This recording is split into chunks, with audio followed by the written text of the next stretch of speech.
Guys, welcome back to my channel. क्या आप नहीं है कुछ बुरा महसूस हो रहा है? क्लेयर बोलती है उफ, यहाँ पर एक मोस्टर है। फिर सब लोग ऊपर देखते हैं। क्लेयर बोलती है बिल्कुल नहीं। लोग भागते हुए बोलते हैं जल्दी किसी इमारत के अंदर जाओ। टोपी वाला आदमी बोलता है धत तेरी की हम बाहर रहें तो हमें मार दिया जाएगा। रोनी बोलता है बचाओ। क्लेयर आकर उसे पकड़ लेती है। क्लेयर बोलती है अब कोई रास्ता नहीं है बच्चा, चिंता मत करो और मैं तुम्हें बचाने वाला बोलता हूँ। बच्चा बोलता है क्यों? एल्फ्रेड बोलता है नीचे उतरो। इन दोनों को बचा लेता है। एल्फ्रेड बोलता है क्या तुम मरना चाहते हो? बिल्कुल नहीं, तो भाग जाओ अभी। क्या तुम कह रहे हो कि मैं इस बच्चे को छोड़ दूँ? और तुम सूरवीर हो तो तुम ऐसा कैसे कर सकते हो? एल्फ्रेड बोलता है हर कोई सूरवीर शक्तिमान नहीं होता, कभी कभी सिर्फ जज्बात हकीकत को नहीं बदल सकते। तुम परीक्षा पास करना चाहते हो है ना? अगर ऐसा है तो तुम यहाँ मर नहीं सकते। क्लेयर बोलती है मैं जानती हूँ, मुझे पता है कि तुम सही कह रहे हो और मुझे पता है जो मैं कर रही हूँ वो बेवकूफी है, पर फिर भी मैं इस बच्चे को छोड़ नहीं सकती क्योंकि ये बच्चा बिल्कुल वैसा ही है जैसे मैं पहले थी। सिर्फ इसलिए कि वो गुलाम है उन्हें इसी तरह छोड़ दिया जाता है और मौत डर को निराशा के साथ स्वीकार करने के लिए मजबूत किया जाता है और मैं इसे अंधेरे में अकेले नहीं छोड़ सकता। अगर ये मुमकिन होगा तो मैं उस मॉन्स्टर को चोट नहीं पहुंचाना चाहता। अपने बंदूक को निकालती है, बोलती है लेकिन अगर हालात बहुत बिगड़ गया तो। लेकिन देखो उसकी चोंच पे कुछ है। अरे वो तो एक रस्सी है। ओ, तो इसलिए वो पागल हो रहा है। जीव लोगों पर इसलिए हमला नहीं कर रहा है क्योंकि वो चाहता है, वे तो बस दर्द से तड़प रहा है। अब तो मुझे इसकी मदद करनी होगी। एल्फ्रेड मुझे तुम्हारी मदद चाहिए। एल्फ्रेड बोलता है एक मदद? क्लेयर बोलती है हाँ तुम्हारी जबान बहुत खराब है लेकिन तुम्हारी तलवारबाजी बेहतरीन है। अगर तुम हो तो तुम उसके चोंच पर बंधी रस्सी को बिना चोट पहुंचाए हुए उसे काट देना, ठीक है? वो बोलता है ये तो नामुमकिन तो नहीं है, लेकिन सिर्फ जब निशाना हवा में ना हो। ऐसे भी रस्सी काटने से कुछ नहीं बदलेगा। यहाँ के लोग अंत में फिर भी खा लिए जाएंगे। क्लेयर बोलती है मैं तुम्हारी चिंता समझती हूँ पर गिलफोर्ड इंसानों को नहीं खाते हैं। गिलफोर्ड बोलता है तुम इतने भरोसे के साथ कैसे कह सकते हो? वो बोलती है क्योंकि मैं जानती हूँ गिलफोर्ड इंसानों पर हमला करने की कोशिश नहीं करते पर वो प्यार का हमला करते हैं। फोर्ड बोलता है रुको धत तरीकी। क्लेयर बोलती है क्या तुम सुन सकते हो? जरूर दर्दनाक होगा ऐसा महसूस करना जैसे कोई तुम्हारी मदद नहीं करेगा, लेकिन मैं अब यहाँ हूँ, यहाँ आओ मैं तुम्हें बचाऊंगा। यंग मैन बोलता है लेडी क्लेयर। बच्चा बोलता ओ बहन। वो बोलती है मैं ठीक हूँ, तुम पर विश्वास है। क्लेयर बोलती है एल्डोफ। एल्डोफ अपनी तलवार निकालता है और उस रस्सी को काट देता है। फिर वो पक्षी चिल्लाने लगता है। क्लेयर बोलती है अब तुम जा सकते हो। फिर वो पक्षी वहाँ से चल जाता है। फोर्ड बोलता है तुम? वो बोलती है रस्सी काटने के लिए धन्यवाद, तुम्हारी वजह से मैं मदद कर सका। फोर्ड बोलता है फिर ऐसा कभी मत करना, एक गलत काम और मैं तुम्हें काट सकता था। वो बोलती है ओ फिर से? मैंने तुम पर विश्वास किया, मुझे पता था कि तुम ठीक कर लोगे। फोर्ड बोलता है मेरे जैसे इंसान पर कभी विश्वास मत करना। वो बोलती है एल्डोफ। फिर बच्चा से बोलती है मैं ये बाव लेना चाहती हूँ, सच में ऐसा नहीं करना चाहिए। फिर आदमी बोलता है यकीन तुम एक नाटक के शुल्क नहीं होगे। फिर बोलती है इसने सभी को बचाया है। टोपी वाला आदमी बोलता है तुम इसे ले जाओ फ्री में। राइट, ये ठीक है, इससे तुम आजाद हो। रियोन बोलता है थैंक यू,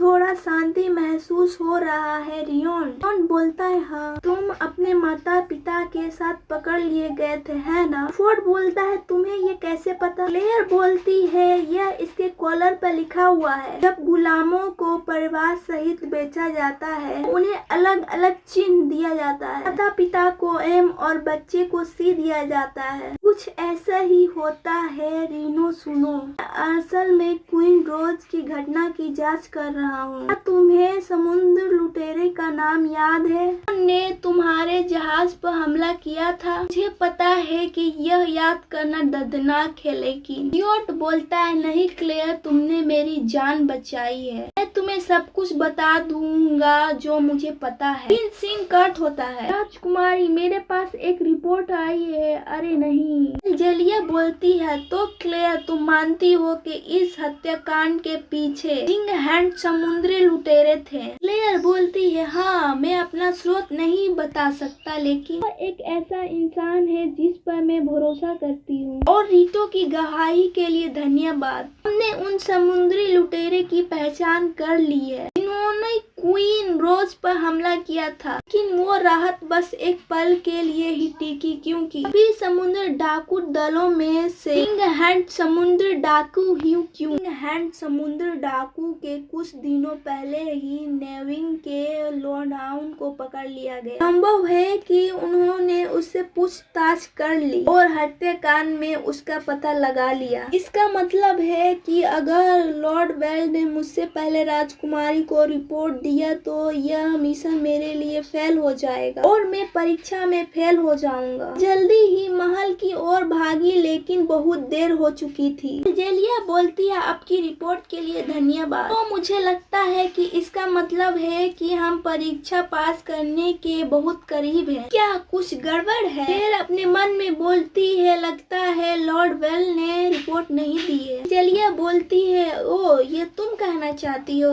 मत करो, अभी तक कोई रिपोर्ट नहीं मिला। फिर बोलती है, ओह अच्छा हुआ, समुद्र डाकू सच में अपना मुंह बंद कर सकते हैं। थैंक गॉड, मुझे थोड़ा राहत मिला। तो बोलता है, यह फिर भी शायद नौसेना है की योजना है। फिर बोलती है, तुम्हारी जवान सबके लिए तीखी है ना? बोलता, हाँ आपकी बातें, क्योंकि पूरा समुद्र डाकू दल पकड़ा गया तो उसके बीच एक पहला साथी भी होना चाहिए। क्लेयर बोलती है, मुझे उसे कुछ पूछना है। रीतो के अनुसार पहला साथी इस पूरी घटना का जिम्मेदार है, तो चाहे जैसे भी हो मुझे उसे पूछताछ करनी होगी। जेलिया बोलती है, दुर्भाग्य से अगर तुम जिग्रेट से बात करना चाहते हो तो तुम्हें वेल से होकर गुजरना होगा। बोलती, ओ जो समुद्र डाकू पकड़े गए हैं नौसेना के अधिक में। बोलती है, अब मैं क्या करूं? एक अमीर महिला होने के नाते अगर मैं अचानक एक समुद्री डाकू से पूछताछ करूंगी तो ये बहुत अजीब होगा। जेलिया बोलती है, अगर तुम्हें सच में जाना है तो तुम्हें समुद्र डाकू से पूछने की वजह सीधे वेल्डोस के पास पहुंचना होगा। मैं कर सकती हूँ। हाँ, लगता है वेल्ड को तुम क्लेयर पसंद आ रही हो, वो तुमसे बातें कुछ कर लेंगे। कभी कभी आम बातचीत से भी जरूरी जानकारी मिल जाती है और मैं भी जानकारी रखना चाहती हूँ। तो फिर तय हो गया अल्फोस, तुम कल रात के जहाज पर होने वाले पार्टी में क्लेयर के साथ जाओगे। वो बोलता हूँ, अचानक पार्टी की बात कहाँ से आ गई?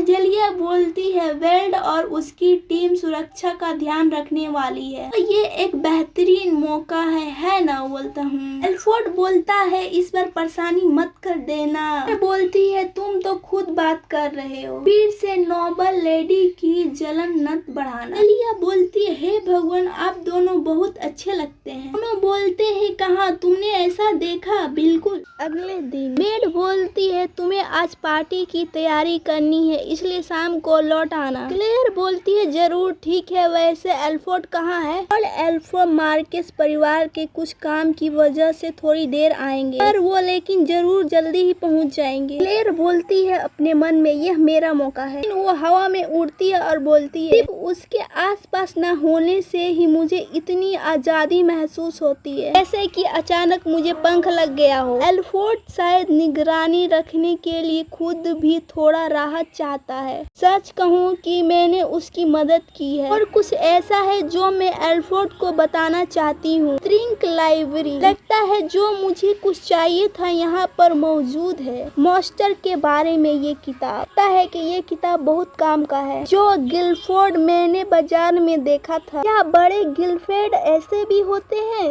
लगता है कि जो पहले मैंने गिलफोर्ड देखा था वो बहुत बड़ा हो गया होगा, क्या शानदार होगा। बेला, मैं जानता हूँ कि आप अभी भी हैं और मैं कसम खाता हूँ कि मैं तुम्हें ढूंढ लूंगा। पीछे से आदमी आता है और उसके कान में बोलता है मॉन्स्टर बहुत खतरनाक होते हैं। क्लेयर बोलती है क्या वह कौन है? वो बोलता है मेरा नाम सुगर है, आपसे मिलकर बहुत खुशी हुई और ये मेरा निक नेम है। क्लेयर बोलती है नो बे, ये निश्चित रूप से ये नकली नाम है। शुगर से बना हुआ एक स्वादिष्ट मिठाई। शुगर बोलता है शुगर से बनी मिठाई, तो क्या आप भी मॉन्स्टर से नफरत करते हैं? क्लेयर बोलती है हाँ, लगता है कि मॉन्स्टर को दिलचस्प मानता है, इसलिए शायद उसका अलग तजुर्बा है। शुगर बोलता है वे बिल्कुल अजीब है। ये अच्छा सवाल है, कई लोग सोचते हैं, लेकिन शायद हर चीज का एक ही मकसद होता है, वो चाहे जितना भी डरावना क्यों ना हो। तुम्हें लगता है कि कुछ दानव अच्छे भी हो सकते हैं, लेकिन ये कभी कभी चीजें अजीब लगती है जो हमें समझ में नहीं आती है और डरावनी लगती है और हमें नफरत होने लगती है, चाहे हमें इसकी जरूरत हो या ना हो। क्लेयर बोलती है क्या तो तुम सोचते हो कि लोग नफरत करते हैं, तो ये अजीब बात लगती है ना?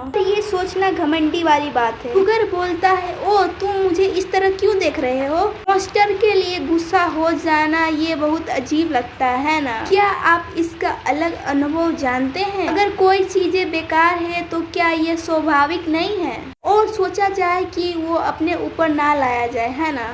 क्लेयर बोलती है बस तो ये इंसानों का घमंड है, मॉन्स्टर ही हमारी तरह जिंदा रहते हैं, इसके अलावा इंसान तो हर समय एक दूसरे को लड़ते रहते हैं और चोट पहुंचाते रहते हैं। शुगर बोलता है ओ दुनिया में भी ऐसे लोग होते हैं जो मानते हैं कि मॉन्स्टर और इंसान बराबर है। तुम ये कहना चाहते हो कि हर जीवन की एक कीमत होती है ना? तुम बिल्कुल उस राजकुमारी की तरह हो जो सुंदर बातें करती हैं। तब तुम यह कह रहे हो कि मॉन्स्टर के गायब करने के साथ साथ जो इंसान नुकसान पहुंचाते हैं उन्हें भी खत्म कर देना चाहिए। क्या तुम ये गर्व से कह रहे हो? तुम वही व्यक्ति हो जिसे दुनिया को जरूरत है। वो उसके करीब आ जाता है और बोलता है आपने मुझे एहसास नहीं किया और मुझसे बातें भी नहीं की। आप मुझसे कुछ भी पूछ सकते हो, मेरी जांच भी कर सकते हो। मैं बस कुछ खास लोगों में दिलचस्पी रखता हूँ।